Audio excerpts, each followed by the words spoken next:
If you like this video, please give it a thumbs up, comment, and subscribe to my YouTube channel, as well as follow me and subscribe to me on all my other social media platforms.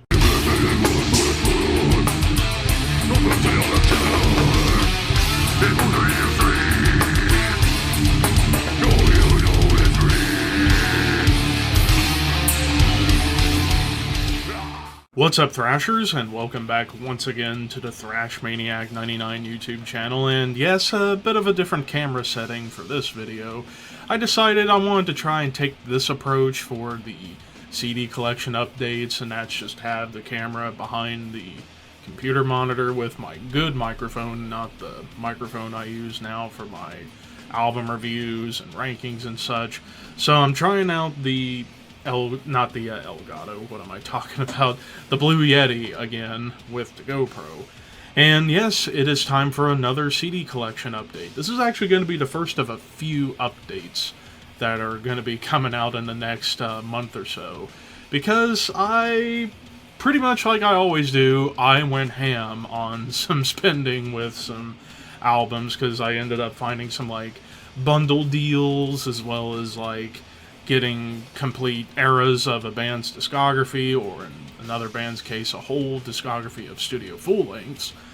And yeah, so this is actually the first of two different updates I'm doing, but they're going to be released separately. So here we are with this next update, and why don't we get started? We have Aborted, Goremageddon, the Saw and the Carnage done. So yeah, this album came out in 2003, and this is actually only the second Aborted album I have in the collection. I have Necrotic Manifesto, which I was a big fan of that album when it came out in 2014. I thought it was just pummeling brutal death metal with a little bit of that like grindcore energy that I really like. And I've heard all the other Aborted albums that have come out since then, like Retrogore, TerraVision, I forget the name of the one that came out in 2021 that was really good. But yeah, I've heard a lot of people say that this is their best album, and from what I have heard so far, it's pummeling. Like, it's a little bit different than the Aborted I've been hearing for the past almost decade, like since Necrotic Manifesto. Yeah, this one definitely much more on the brutal death metal scale, as opposed to like the more modern death grind stuff that we get nowadays from Aborted. But yeah, I've heard from a lot of people say that this is their best album, and like I said, from what I've heard off of this so far, it's really fucking strong. So yeah, I've got to listen to it all the way through at some point, because you never know, I might end up ranking everything Aborted, and that's going to be a challenge in of itself. Then again, Aborted is kind of an acquired taste, I would say, when it comes down to death metal or so on and so forth. But yeah, Goremageddon, the Saw and the Carnage done. Next up, we got Angerot with the Splendid Iniquity. So this is the debut album from this South Dakota-based death metal band, very much like the bloodbath of the Great Plains. After all, I did check out their latest album that came out just a couple of months ago. I think it was on an Under the Radar episode. I can't remember the name of it off the top of my head, the title of the album. But I really enjoy that album, and that could be up there for best death metal album of 2023 so far. But yeah, this is where it all started. And I'm not sure what year this came out. Something actually just fell out of the case. Oh, it was just a piece of the plastic, but no big deal. I want to say this came out in like 2017 or 2018, something like that. But yeah, if you love Boss HM2 death metal, and especially if you're interested in checking out more bands from the Great Plains of America, I think Angerot would be a very fitting band for you. And like I said, this is the debut, and these guys I think have only gotten better since then. Like, they have two more albums. Like I said, I did check out the last one when it came out just a couple of months ago, but yeah, Angerot. Some good old South Dakota death metal. Alright, and now we're about to get into a big run of albums from one band. Actually, there's going to be two bands that we're going to run into like a big block of stuff from, because I realized I needed to get more albums from these two bands, and I thought, Well, with one band, I just want to get the studio full lengths, not the EPs from the early days. I still might get their rarities compilation, but that'll be the band we'll talk about later. But this band, the next 8 CDs I'm going to show are all from Behemoth, and I wanted to go for the Blackened Death era of Behemoth because I'm not a huge fan of the early Behemoth stuff where it was just kind of like second-rate black metal and just basically taking homage from the Norwegian scene. Excuse me, I had some chips and salsa a little bit ago. But yeah, so they were kind of taking a little bit of that like Norwegian black metal sound but throwing a Polish vibe. So I'm not a huge fan of those early Behemoth albums, but I would say from the album I'm going to show next all the way through to their latest, that's the era I wanted. So we're kicking off with the first of the Blackened Death era, Pandemonic Incantations. This was the one that I had the hardest time finding out there. Like, it wasn't on Amazon. I couldn't find a cheap copy on Discogs. I just happened to come across this copy courtesy of like a triple bundle I found of 2 other Behemoth albums that one of them I already had and the other one I got in this update. So those 2 actually are added to the big CD giveaway I'm doing once I hit 4,000 subscribers, which, by the way, you still have time to enter that giveaway. Just go to the channel page and it'll be the channel trailer. Just click that video and leave a comment. And don't forget to subscribe. It helps out a lot. But yeah, Pandemonic Incantations, like I said, this is an OG copy from Germany from, let's see, Solstidium Records in Germany. And yeah, this is a Digipack edition, which you get the picture of the band, liner notes, and the CD. But yeah, this is some pummeling Blackened Death. Like, this was the first album they went into the Blackened Death realm that they're in currently, and I feel like they've gotten better over time. And this was like a good foundation for what they were eventually going to become on subsequent albums. But yeah, Pandemonic Incantations. Then we get 2 albums later. I already had Satanica, and that's going to be one of the CDs in the giveaway that I had a spare of. But here, we get to another one that I got a spare copy, and that's Thelema 6. So this came out in 2000, and this was really, I think, where the ball truly got rolling in the Blackened Death era of Behemoth. After all, the song Christians to the Lions alone, I think, would really kind of propel a lot of Blackened Death movements courtesy of Behemoth, because that song, it's just brutal, it's evil. And this version, this is the Peaceville Records reissue that came out, does it say what year they reissued it? I want to say this was like the last 6-7 years, maybe 5. But yeah, this is the Peaceville reissue. Actually, quite a few of these I got were Peaceville reissues. But yeah, and this version has some cover songs. Like, there's a David Bowie cover and a Sarcophago cover, which is very unusual to hear a Blackened Death band doing Bowie, but fitting that they would do a Sarcophago song. But yeah, Thelema 6.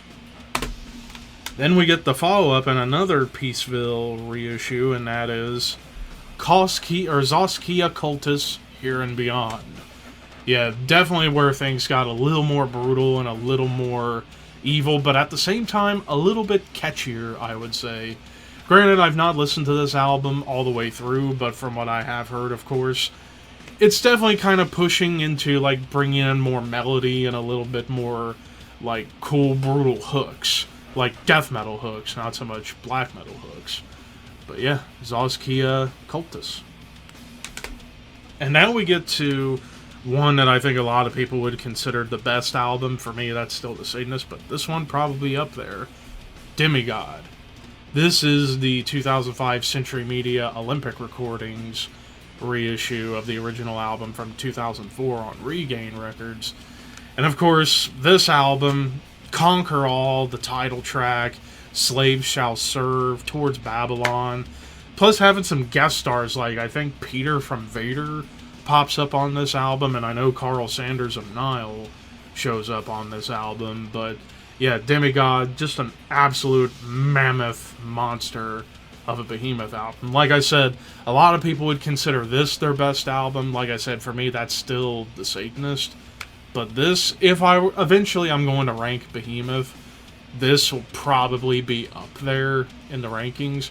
Granted, my tastes and opinions can change beforehand, but yeah, Demigod. Then we get then we get the follow-up in another Century Media reissue, and that's the Apostasy. Kind of getting a bit of a dry throat right now as I'm doing this.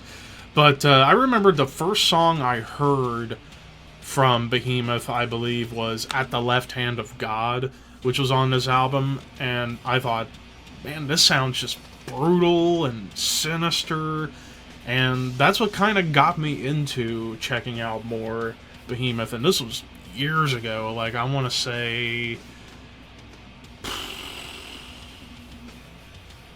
maybe like 9-10 years ago, roughly, because I did check out The Satanist when it came out, or a little bit after it came out in 2014, but yeah, this album, kind of a great worthy follow-up, I would say, to Demigod. This is another one some people could make a case for being the best album, but yeah, the Apostasy. And then we get the follow-up to that, and the first original release that I have in this, well, apart from Pandemonic Incantations, we have Evangelion. This is the Metal Blade Records release, which I think was the American release, because I know over in Europe they were on Nuclear Blast, and now they're like Nuclear Blast everywhere, even though they got their own imprint, New Aeon Music, I believe, but still distributed through Nuclear Blast. But yeah, this is the one. Actually, I have The Satanist as a Metal Blade release. Same with the next album I got. But yeah, Evangelion, another one of the early Behemoth songs I got into was A Fire in the Void. Like, that's a catchy song. And the music video, too, with a hot chick just delivering a demon seed, essentially. But yeah, and this particular version of the album's pretty cool because it comes with a DVD, actually. If I can get the damn liner notes to slide back in. But yeah, it's got a DVD, which is the making of the album, and I think the music videos are on here too. But yeah, Evangelion. Another one some people could argue being the best. Next up, we get probably the most divisive Behemoth album, and that's I Loved You at Your Darkest. I had this high up on my year-end list for the Horseman podcast in 2018, and for me it's not aged particularly well. It's still a good album, but compared to pretty much every other Black and Death album, doesn't quite hold up. Granted, I still love the song Barsabel. That is still a fun, catchy, hooky song. But I don't know, it's just something about this album just felt off looking back. I don't know if it was just because of the production choice or the songwriting approach they were trying to go for. To me, it's like this and the next album, it feels like they're still chasing The Satanist, which you can't really do that because The Satanist is almost like a once-in-a-lifetime type of album. So it's like, if I were Behemoth, I'd focus less on trying to be like The Satanist and just maybe go back to the roots a little bit, like Demigod and the Apostasy and albums like that. But this is still good, it just doesn't quite hold up. But yeah, that's just my opinion. And that brings us to the latest one, which I did do a review for, Opus Contra Natvram. I almost forgot the title for a second, but yeah, Opus Contra Natvram. Yeah, and this one's the Nuclear Blast release. And this is actually a huge step up, I would say, from I Loved You at Your Darkest. I mean, if you want to know my full opinion about the album, go check out my review I did for it late last year. This is some really good stuff. Granted, the production, not the best. and a couple of the songs kind of drag on the more theatrical elements. But still, I think this is a step in the right direction for Behemoth. I'm just hoping that whenever they decide to do another album, don't go too crazy on the theatrics within the songs. Like, let's actually get back to those raw, brutal, evil roots from the 2000s catalog. At least that's just in my opinion. But yeah, Behemoth. Alright, next up, we get one that I didn't think I would ever get in the collection, but once I saw it was for sale cheap, I decided to pounce on it, and that is Blasphemy, Fallen Angel of Doom. The debut album from this Canadian black death metal band. Some people call it war metal. I don't really think war metal is really a genre. To me, it's just like either bands that do like very raw black metal or like raw early blackened death. Like, I feel like this is more on that like early raw blackened death metal sound, because it's pretty much a hybrid, I would say, of like black metal and death metal. Like, it has the black metal production values and few tremolo riffs, but it's got like that brutality and that aggression of death metal. After all, the vocals are death growls, not the black metal scream. But yeah, after all, the title track is pretty much a classic. Goddess of perversity, darkness prevails. Yeah, there's some really good stuff on here. Granted, if war metal even is a genre, I'm not a huge fan of it. But if I was going to get anything war metal, it would be from bands like Archgoat, Behemoth, maybe I'll get some Impiety someday, and then Blasphemy. But yeah, Blasphemy is kind of seen as the godfathers of that sound, even though I don't think war metal is truly a genre. I think it's just either straight up raw black metal or early black and death metal, depending on the vocals. But yeah, Fallen Angel of Doom. I need to get some water after this, but next up we have Bolt Thrower, Honor, Valor, Pride. So this is the penultimate release from the British death metal legends, and I've been needing to try and complete the Bolt Thrower catalog. Like, for a long time I only had 5. I had Realm of Chaos, War Master, Fourth Crusade, For Victory, and Those Once Loyal. I was meaning to get this at some point. I still need to get Mercenary as well. I'm having a hard time finding the debut and Battle There Is No Law, so if anybody out there has a spare CD copy of that album, I'd be willing to buy it off of you so I can complete both. Or, well, also when I get Mercenary as well. But yeah, Honor, Valor, Pride, yeah, this one, the only album to not have Carl Willits on vocals. You had Dave Ingram from Benediction on vocals, and this album is pretty fucking good. Like, a big step up from Mercenary, even though Mercenary, I would say, is still a pretty solid album. But yeah, this was more energetic, and there was just more intensity. Granted, bit formulaic, and also I miss Carl Willits, but still, really good stuff. Honor, Valor, Pride. Alright, and next up, we have Bruce Dickinson, Accident at Birth. So, early solo stuff from Bruce Dickinson. Well, actually, this was later solo Bruce Dickinson stuff, but I think 1997 when this came out. I already have The Chemical Wedding, which I know a lot of people say is a masterpiece. I think this one's not far behind it.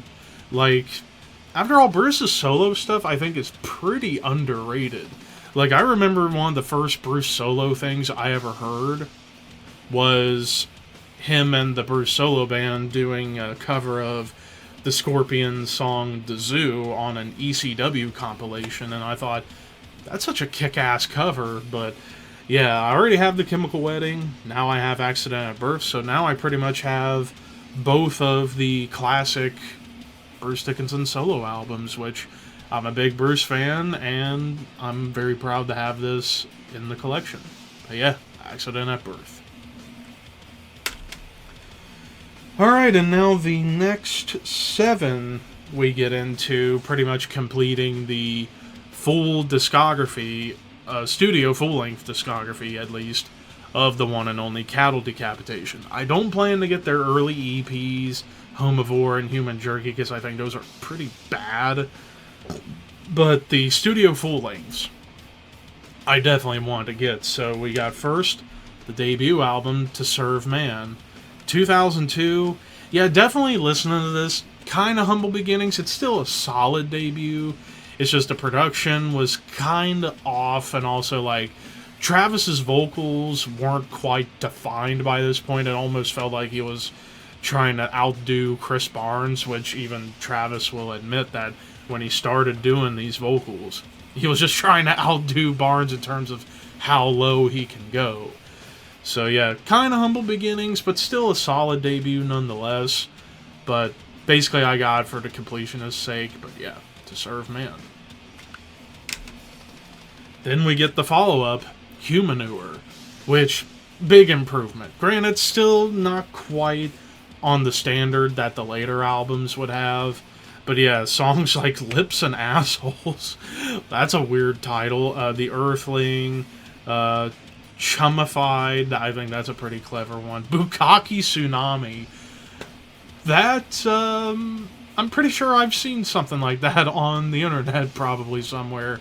But yeah, Humanure, I mean, this album cover is pretty fucking gross, but yeah, I would say a big step up from To Serve Man, and also I think the production, a little bit better, vocals are a little bit better, still not quite what the band would eventually become, but still pretty solid stuff. Now we get into the real good stuff. We get to Karma.Bloody.Karma. This is really where I think the modern Cattle material really got going. After all, like, less tracks, so they're focusing... Well, actually, no, this has one extra track, but I think this is a longer album, so they were focusing much more on songwriting and kind of building towards what we're currently at with Cattle. I remember, I think one of the earliest tracks I ever heard from Cattle was off of this album. The song Success Is Hanging by the Neck. I thought, this just sounds gnarly and just insane. There's also the Carcass Derrick, which is pretty fucking cool track right there. But yeah, I would say this big improvement from Humanure, and I think this is really where, like I said, the modern era of Cattle really got going. And then it would get even better, and this is, I think, the true start of where Cattle is now, The Harvest Floor. Another one of the earliest Cattle songs I ever heard was A Body Farm. I just thought, man, those like black metal, almost like black metal meets Jeff Walker vocals, and then the super low putrid gutturals with the blast beats and this like evil riffing. I was like, damn, this sounds insane.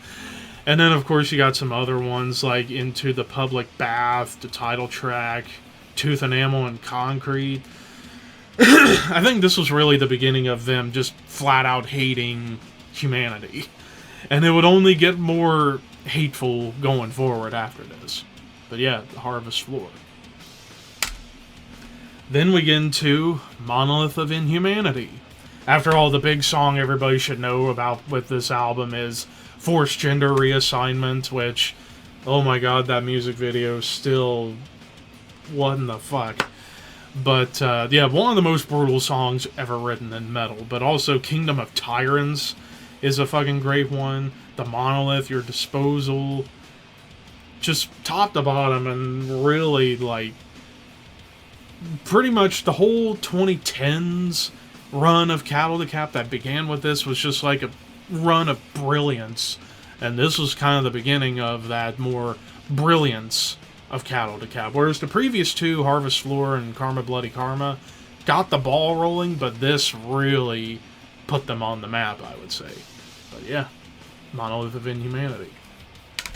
And then we get into one some people would argue is their best album, the Anthropocene Extinction. I remember seeing this like really high on a lot of year-end lists in 2015, and it's not hard to see why. Songs like Prophets of Loss, Mammals in Babylon, Pacific Rim, Not Suitable for Life, Burden of 7 Billion, just brimming with visceral hatred for life, essentially. This was like the precursor to the follow-up that would come after this, which I already have, which is Death Atlas. But yeah, fucking amazing stuff right here. Brutal onslaught of just hateful... whatever. It's just... what else can you say to describe it?